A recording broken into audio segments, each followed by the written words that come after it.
Hey everybody, I'm sorry I had to cut that last video short.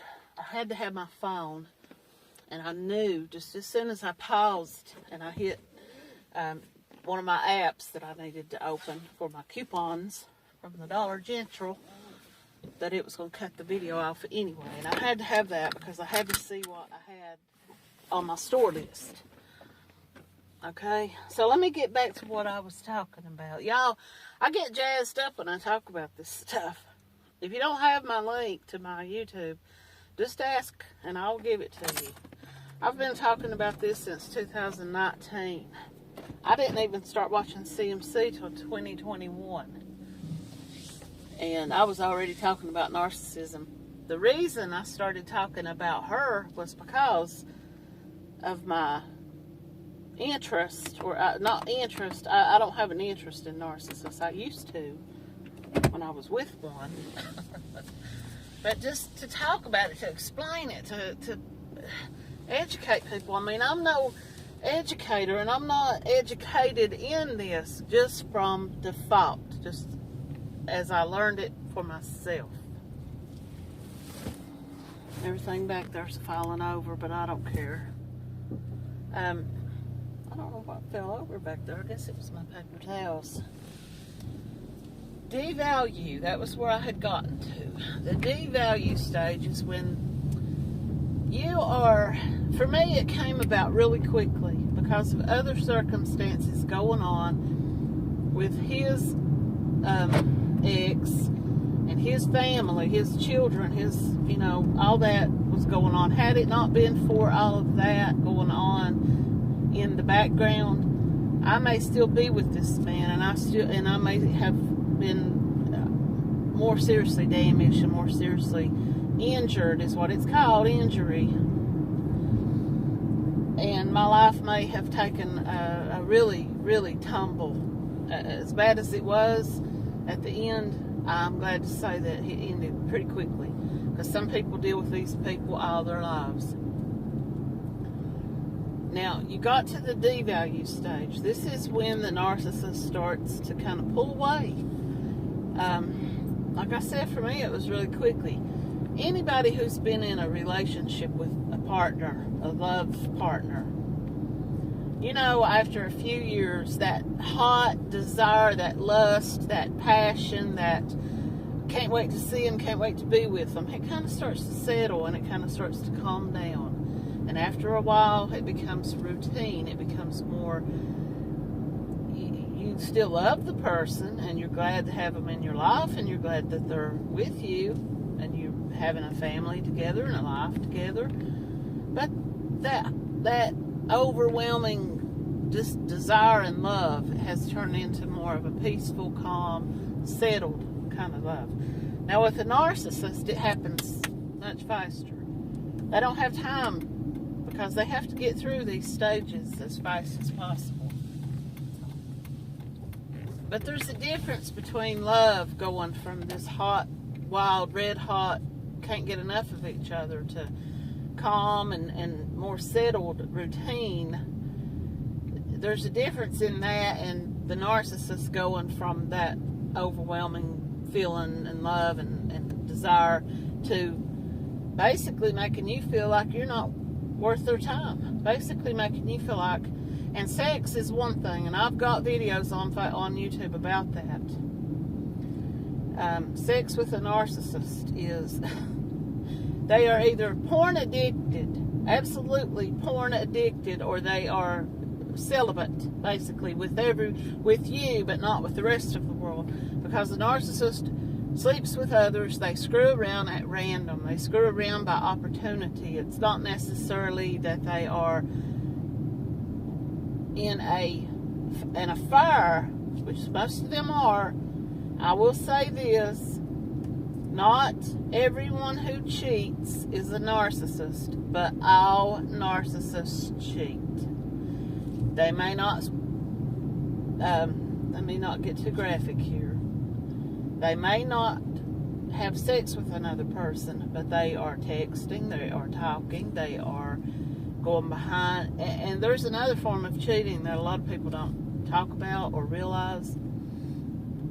is when you are going behind your partner's back to another person and telling them how horrible your marriage is or your relationship is. You're talking about your partner to other people in a way that makes that person look bad. It makes that person look like they can't, your friends and family or whoever it is, this partner, this love person or whatever, this other person is hearing all this stuff about your spouse or your partner, and they're thinking, gosh, they must just be living this horrible life. That's a form of cheating, because you're sneaking and telling other people personal, private stuff about your husband or wife or partner, and that person doesn't know they're being talked about. They don't know that you're spilling the beans about every little detail about them. You may have problems in the bedroom, and you're telling this person, well, you know, they can't do this and they don't want to do that.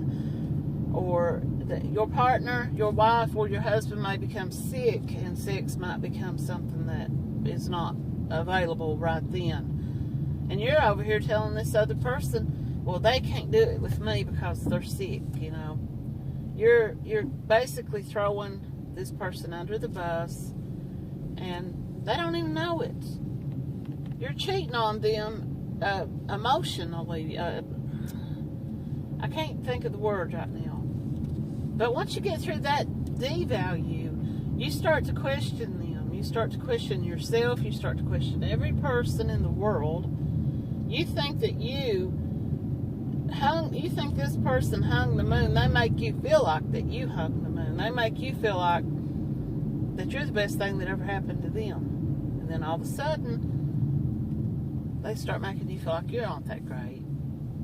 This relationship's not that great.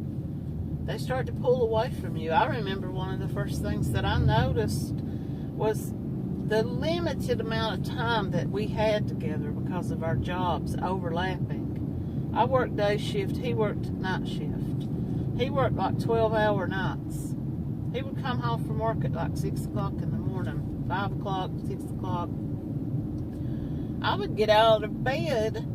I didn't even have to be at work until like 9:30. I would get out of bed and be waiting on him to come home, because I couldn't get enough. I wanted to be with him. And he had Sundays off. Sundays was our day to spend together. And I started noticing that when Sunday would come around, he had something else to do. He was going to go work with one of his buddies, had a truck tore up. He was going to go help him fix it. And of course, you know, he would use his children. I've got to go see them. He never included me in any of that. And it started to make me feel lonesome. It started to make me feel like I was back in a worse place than I had been before he came along. Because I wasn't going to get out and go do anything. I was going to sit right there at home waiting on him. And I'm wondering what happened. We were happy a few weeks ago. We couldn't spend enough time together, and now he doesn't even want to spend any time with me. And then it got to the point that when we were at home together, when he did have a night off, I would go sit beside him on the love seat. He would be sitting there on his phone, and I'd be sitting there trying to talk to him.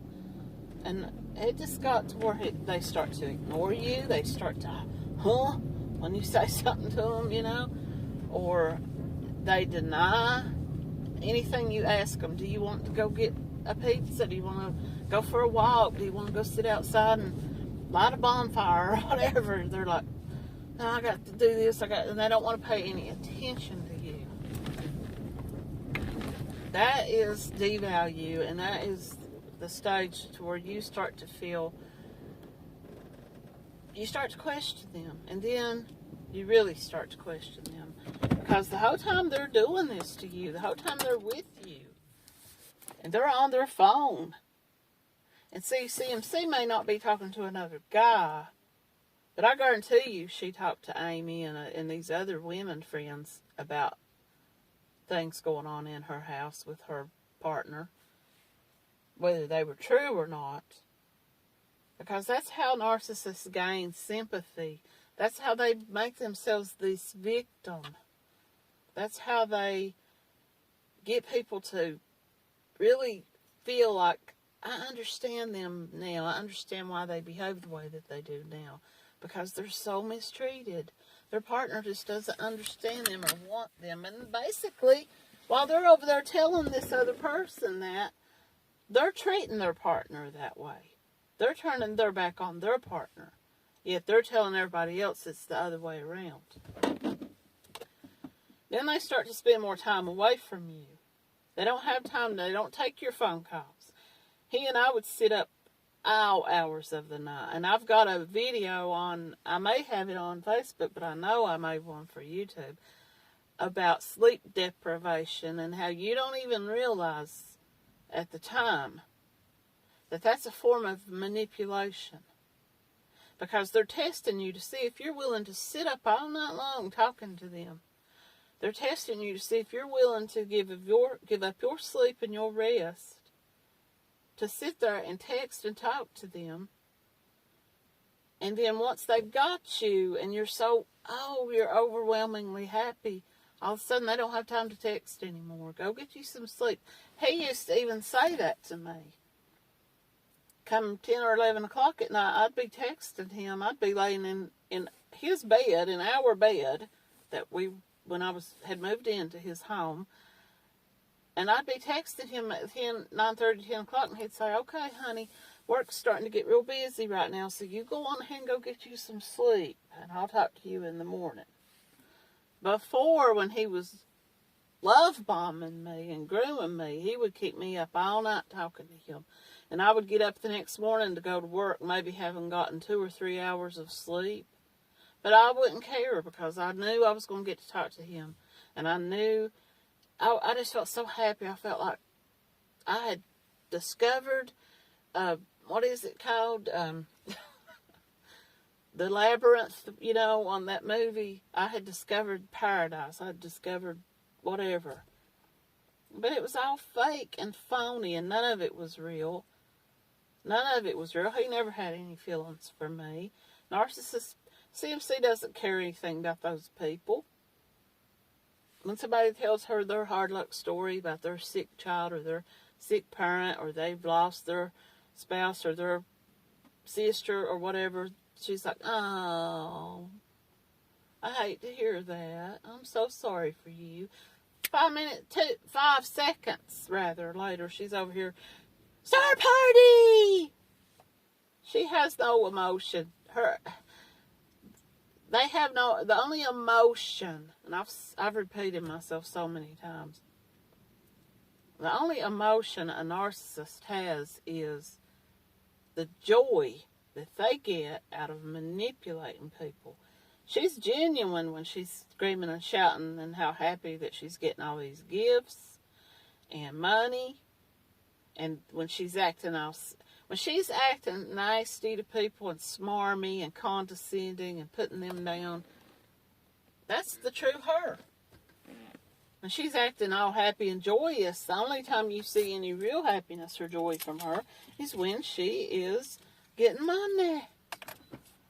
But I'm going to have to end. This is going to be a 3-parter, I believe. But if you haven't gone to my YouTube channel, let me know and I will give you the link, because there's so much on there. That there's a playlist titled My Relationship with a Narcissist, and it details from the day that he and I met and started talking all the way up through the end of the relation. Well, the discard, which is another word entirely.